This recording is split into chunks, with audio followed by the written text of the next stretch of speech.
Hello मेरे प्यारे दोस्तों, आप सभी का फिर से स्वागत है आपकी favourite story the demonic sword के एक न्यू एपिसोड में। तो चलो स्टार्ट करते हैं, लेकिन स्टार्ट करने से पहले डिस्क्लेमर दे देता हूँ। हमारी स्टोरी के अंदर 18+ मोमेंट्स जैसे लड़ाई झगड़ा मारकाट खून खराबा और रोमांटिक सीन्स बहुत से हैं, तो प्लीज अपने मम्मी पापा की परमिशन लेकर ही देखना। जाने से पहले अगर वीडियो अच्छी लगे तो लाइक शेयर सब्सक्राइब जरूर करना, और जो लोग ऑलरेडी ये सब कर चुके हैं उनको बहुत बहुत सारा थैंक यू। आप सभी की वजह से हमारा चैनल ग्रोथ पे है, लेकिन अभी बस वॉच टाइम की दिक्कत है और मुझे पता है कि आप सब लोग वो भी अच्छे से पूरा करवाओगे, तो थैंक यू उसके लिए भी इन एडवांस। तो चलो स्टोरी को करते हैं स्टार्ट। नकुल, जो कि 3 दिन से लगातार डिस्टरबेंस आने के बाद भी अपनी कल्टीवेशन जारी रख रहा था, उसे आखिरकार अवनी से लड़ना ही पड़ा था। लेकिन इस मुकाबले में भी नकुल जीत गया था। हालांकि इस लड़ाई में नकुल के कंधे पर एक गहरी चोट आ गई थी, लेकिन इस वजह से उसे एक फायदा भी हुआ था, और वो ये था कि नकुल ने जब खुद के शरीर के ऊपर इतने खतरनाक और खूंखार तरीकों को लागू करने के अंदर थोड़ी सी भी झिझक नहीं दिखाई थी, तो उसे देखकर उस एयरशिप पर मौजूद बाकी के स्टूडेंट्स ये बात अच्छे से समझ गए थे कि अगर उसे अंगुली की गई तो वो ये खतरनाक और बेरहम तरीके किसी और के ऊपर भी आजमा सकता है, जिसके बाद राम जाने इसके अपोनेंट का राम नाम सत्य होने से कौन बचाएगा। लेकिन मजे की बात तो ये थी कि इनके अंदर भी कुछ एक्सेप्शंस थे, जैसे ईशा और उसका भाई अक्सर नकुल की कल्टीवेशन के दौरान उसके लिए अच्छा सा खाना लेकर आते थे, और उस लड़ाई के बाद तो अवनी भी नकुल की बहुत ज़्यादा इज्जत करने लगी थी। पहले अवनी को लगा था कि नकुल ऐसे ही टॉप 1 पर आ गया है, लेकिन जब उससे फाइटिंग करने के बाद उसने उसके तरीके और उसके तजुर्बे को देखा था, तब वो भी समझ गई थी कि नकुल एक अच्छा फाइटर है, और यही वजह थी कि वो नकुल को अब बिल्कुल एक सीनियर की तरह देख रही थी। जबकि ईशा और उसका भाई तो खुद को नकुल का कर्जदार मानते थे, क्योंकि वैसे भी उस एंट्रेंस एग्जाम के अंदर ईशा की जान नकुल ने बचाई थी, यानी अब ईशा की जान पर एक तरीके से नकुल का हक था, क्योंकि ये जिंदगी नकुल की ईशा को दी गई थी। वहीं दूसरी ओर अवनी, जो कि पहले से ही लड़ाई और फाइटिंग्स के लिए पागल थी, और इसीलिए वो असली ताकत के सामने अपना सर झुकाना भी अच्छे से जानती थी। नकुल को अभी अपने आसपास का माहौल और एटमॉस्फेयर थोड़ा अजीब सा लग रहा था, क्योंकि वो इस पूरे ग्रुप या कहें इस पूरे एयरशिप के ऊपर जितने भी स्टूडेंट्स थे उनमें सबसे कम उम्र के लड़कों में से एक था। अबे के लिए नकुल के दोनों हाथों में एक किताब दिखाई दे रही थी, जिसके पन्नों के बीच में एक अजीब सा मुड़ा हुआ कागज दिखाई दे रहा था, क्योंकि जैसे ही कोई आने वाला होता नकुल उस किताब को बंद करता और वो कागज पीछे डबल फोल्ड हो जाता था, लेकिन फिर से उस किताब को खोलकर उसके ऊपर अपना फोकस स्टार्ट कर देता था। इस किताब के अंदर ये मुड़ा हुआ कागज और कुछ नहीं बल्कि नकुल का दूसरा कैशियर रूम था, जिसे नकुल छिपाते हुए अपनी सीएफ कॉन्शियसनेस की उस एनर्जी को बढ़ाने की कड़ी ट्रेनिंग कर रहा था, और इसी वजह से उसके सर पर पसीने की बूंदें भी टपकती जा रही थी। आज तो काफ़ी कड़ी ट्रेनिंग कर ली, चलो अब इस कैशियर रूम को वापस अंदर डाल देता हूँ।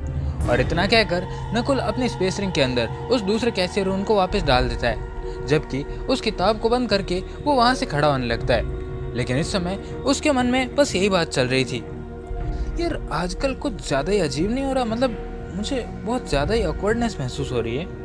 इस समय तक नकुल की जर्नी को स्टार्ट हुए लगभग 3 हफ्ते से भी ज़्यादा का टाइम हो चुका था, लेकिन अभी तक नकुल अपनी कड़ी ट्रेनिंग को बनाने में बरकरार रह रहा था, और इस पूरे टाइम हमेशा की तरह उसने पागलों की तरह अपनी कल्टीवेशन की थी। लेकिन इस समय वो बड़े ही शांत से माहौल में था, और इस माहौल के अंदर ना तो कोई ऐसी चीज़ थी जिसे अचानक से उसे खतरा होगा, और ना ही कोई ऐसा करीबी जिसे बचाने के लिए उसे अपनी जान की बाजी लगानी पड़ेगी।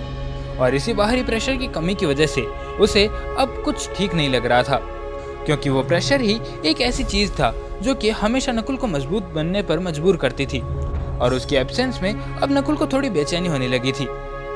यार कल्टीवेशन के रास्ते पर पहला रोड़ा तो टेक्निक्स का ना मिलना है, और दूसरा ये लंबे टाइम तक ट्रेनिंग करने की वजह से मुझे आजकल काफ़ी बोरियत होने लगी है। नकुल को ट्रेनिंग करना काफ़ी पसंद था, उसे अपनी ताकत को रोज़ बढ़ते देखना अच्छा लगता था, लेकिन वो खाली ताकत बढ़ाकर क्या करने वाला था, उसे उस ताकत का इस्तेमाल भी करना था, उसे यूज़ करके अपने दुश्मनों को हराना भी तो था। जैसे किसी एक्शन मूवी के अंदर अगर आप एक्शन ही नहीं डालोगे तो उसकी स्पाइसीनेस तो खत्म ही हो जाएगी ना, वो मूवी तो फिर कचरा बनकर रह जाएगी। और वैसा ही नकुल को अभी फील हो रहा था, क्योंकि उसे इस ताकत का इस्तेमाल करना भी पसंद था, लेकिन फिर भी उसे कोई जगह नहीं मिल रही थी। यार अब जब मैं खुद ही खतरों से आज़ाद हूँ तो मुझे खुद आफत को दावत तो बिल्कुल नहीं देनी चाहिए। लेकिन वैसे भी मैंने कब किसी आफत को दावत दी है? वो तो मेरी फूटी किस्मत है जिसकी वजह से देर सवेर मेरी ज़िंदगी में कोई ना कोई नया पंगा आ ही जाता है।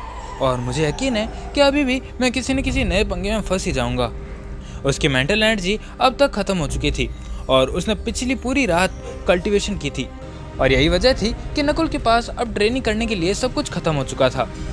एटलीस्ट अभी उसकी शक्तियाँ और उसकी मेंटल एनर्जी दोनों ही ड्रेन्ड थी और इसी वजह से वो उन दोनों की प्रैक्टिस नहीं कर सकता था। सोच रहा हूँ क्यों ना मैं अवनी को फिर से एक बार दो हाथ आजमाने के लिए कहूँ। वो अकेली है जो यहाँ पर मेरा सामना भी कर सकती है। पता नहीं उसके पास कैसे कैसे मैजिकल स्पेल्स होंगे। यही सब मन ही मन सोचते हुए नकुल धीरे धीरे वहाँ से खड़ा होता है और अवनी की ओर बढ़ने लगता है। लेकिन इससे पहले कि वो अवनी के पास पहुँच भी पाता, वहाँ पर एक कड़क आवाज़ गूंजने लगती है। Hello my dear students, attention please. इसी आवाज़ पर नकुल उस ओर देखने लगता है और उसे अच्छे से पता था कि अचानक वहाँ पर कौन आ सकता है और ये आवाज़ किससे मैच करती है।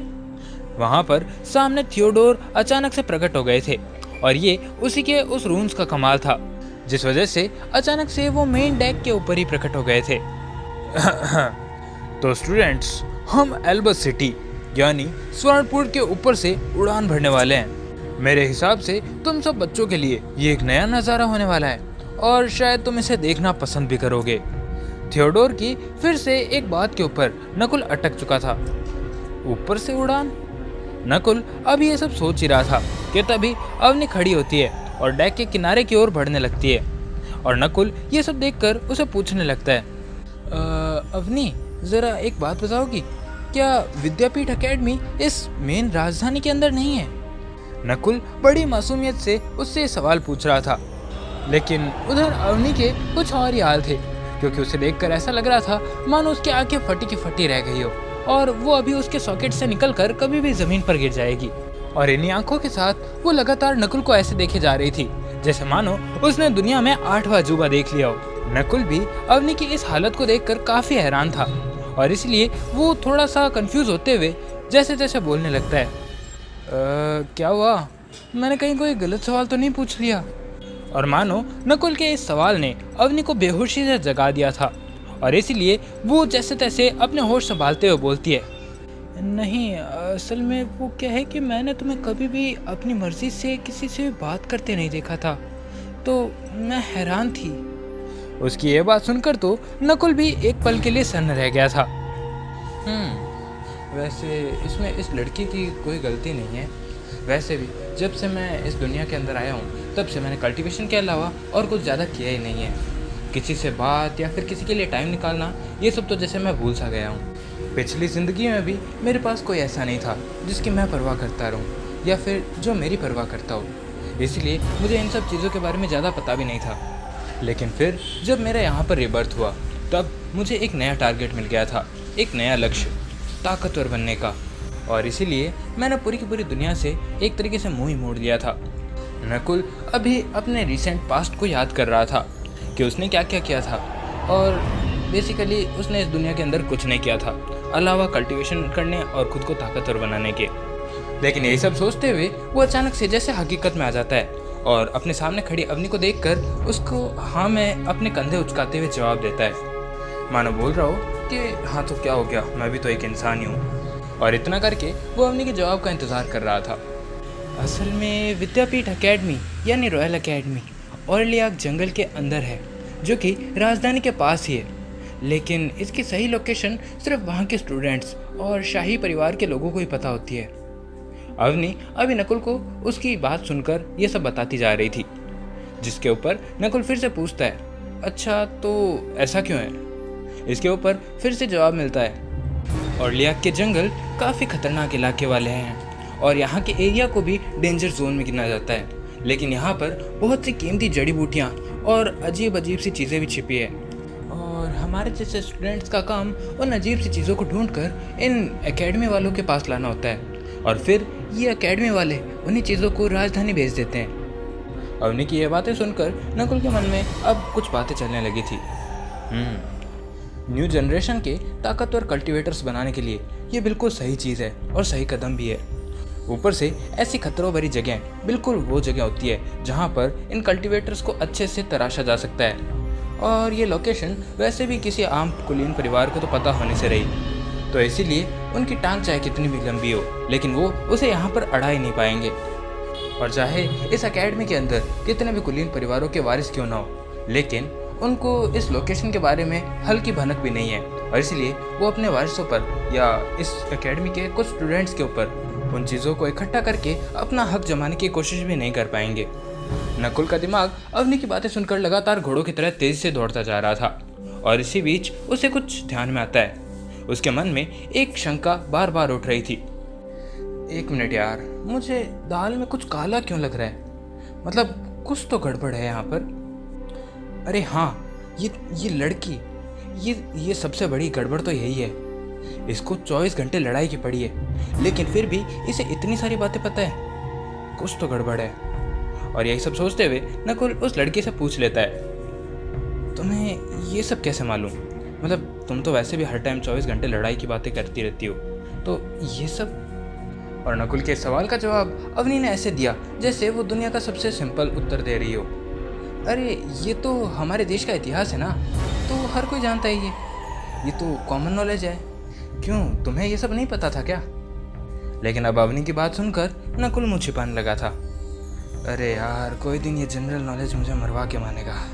पिछली दुनिया के अंदर भी ज़्यादा कुछ खास नहीं था मैं इसमें। लगता है अब कल्टीवेशन के अलावा बाहर की दुनिया पर भी थोड़ा ध्यान देना ही पड़ेगा। नकुल मन ही मन ये सब सोचते हुए एक ठंडी सांस भरता है और जहाज़ के नीचे के नज़ारे को देखने लगता है। नीचे नदियाँ और मैदान काफ़ी पीछे छूटते जा रहे थे, एक के बाद एक वो टलते जा रहे थे। लेकिन इनके पीछे जाने के साथ ही बहुत दूरी पर एक अजीब और बहुत ही बड़ी सी आकृति धीरे धीरे बड़ी होने लगी थी। और अभी जब नकुल नीचे की ओर देख ही रहा था, तभी उसके पास अवनी भी आकर खड़ी हो जाती है। क्या बचपन में तुम्हारे पास कोई गुरु या सिखाने वाला नहीं था? अवनी ने ये बात नकुल से पूछी थी। वहीं नकुल अब अपनी यादों के अंदर जा रहा था, जहां पर उसे एक धुंधला सा चेहरा धीरे धीरे नजर आने लगता है। उस मिडिल एज लेकिन दयालु चेहरे को देखकर नकुल के चेहरे पर एक हल्की सी स्माइल आ गई थी। लेकिन एक तरीके से नकुल कुछ कहना चाहता था, लेकिन फिर भी वो उस बात को पूरे तरीके से बोल नहीं पा रहा था। और अभी वो लोग एक दूसरे से बातें करते जा ही रहे थे कि तभी उनके सामने वो अजीब सी आकृति जो कि धीरे धीरे बड़ी हो रही थी, वो पूरे तरीके से अब साफ दिखाई देने लगी थी। और इसी की वजह से उनकी बातचीत उस हैरानी के आगे एकदम रुक सी गई थी। उस बड़ी सी आकृति को देखकर विशाल या फिर जाइंट शब्द भी उस नगरी के सामने बहुत ही छोटा लग रहा था। और इसी नगर का नाम था स्वर्णपुर, यानी एल्बस सिटी। ये शहर 100 किलोमीटर से भी ज़्यादा चौड़ा था। जैसे जैसे जहाज उसके धीरे धीरे करीब पहुंचता जा रहा था, वैसे वैसे वो शहर भी उनकी पूरी आंखों के अंदर समाता जा रहा था, जिसके आसपास काफ़ी ऊंची ऊंची अभेद्य सुरक्षा दीवारें थी।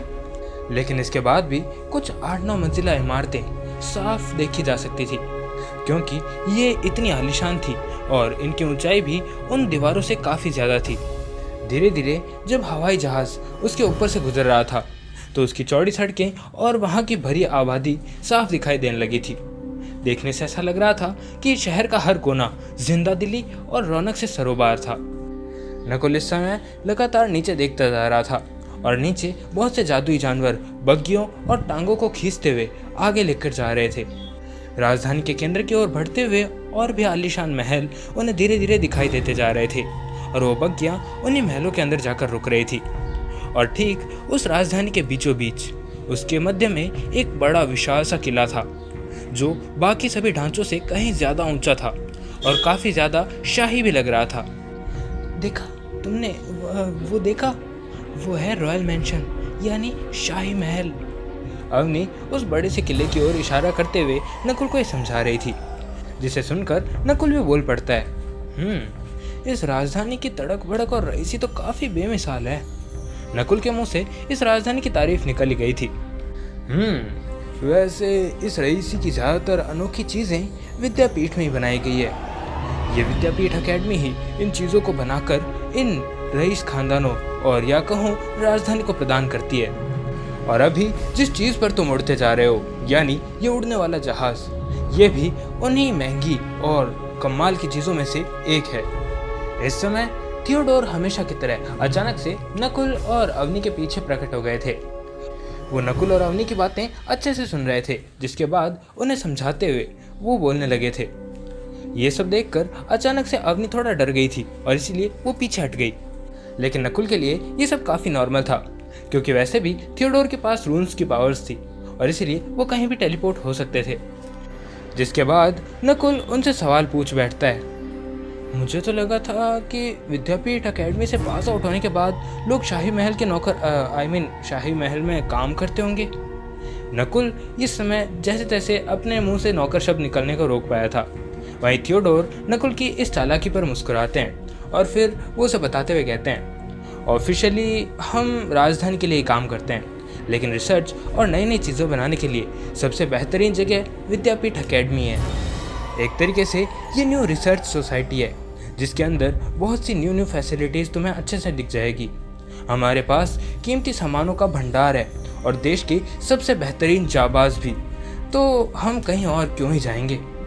और थियोडोर की इस बात से तो नकुल भी एग्री करता था और इसीलिए वो भी उनकी इस बात पर अपना सर हिला देता है। लेकिन उसकी नज़रें अभी भी स्वर्णपुर की चकाचौंध को नापती जा रही थी।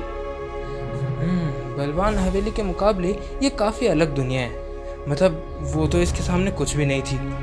वो अपने चेहरे पर आने वाली मुस्कान को दबा नहीं पा रहा था। तो ये तो मेरी उम्मीद से काफ़ी ज़्यादा झक्कास जगह है। मतलब लगता है अब नए कर्मकांडों का उद्घाटन करने का टाइम आ गया है।